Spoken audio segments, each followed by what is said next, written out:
The appearance of the island when I came on deck next morning was altogether changed.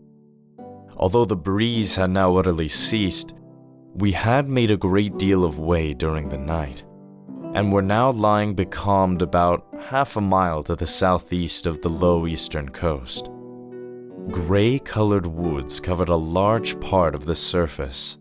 This even tint was indeed broken up by streaks of yellow sandbrake in the lower lands, and by many tall trees of the pine family, outtopping the others, some singly, some in clumps.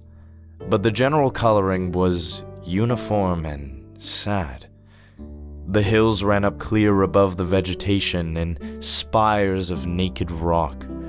All were strangely shaped, and the spyglass, which was by 300 or 400 feet the tallest on the island, was likewise the strangest in configuration, running up sheer from almost every side and then suddenly cut off at the top like a pedestal to put a statue on. The Hispaniola was rolling scuppers under in the ocean's swell. The booms were tearing at the blocks, the rudder was banging to and fro, and the whole ship creaking, groaning, and jumping like a manufactory. I had to cling tight to the backstay, and the world turned giddily before my eyes.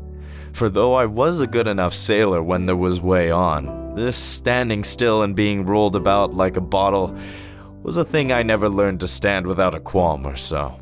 Above all, in the morning, on an empty stomach. Perhaps it was this. Perhaps it was the look of the island, with its gray, melancholy woods and wild stone spires, and the surf that we could both see and hear foaming and thundering on the steep beach.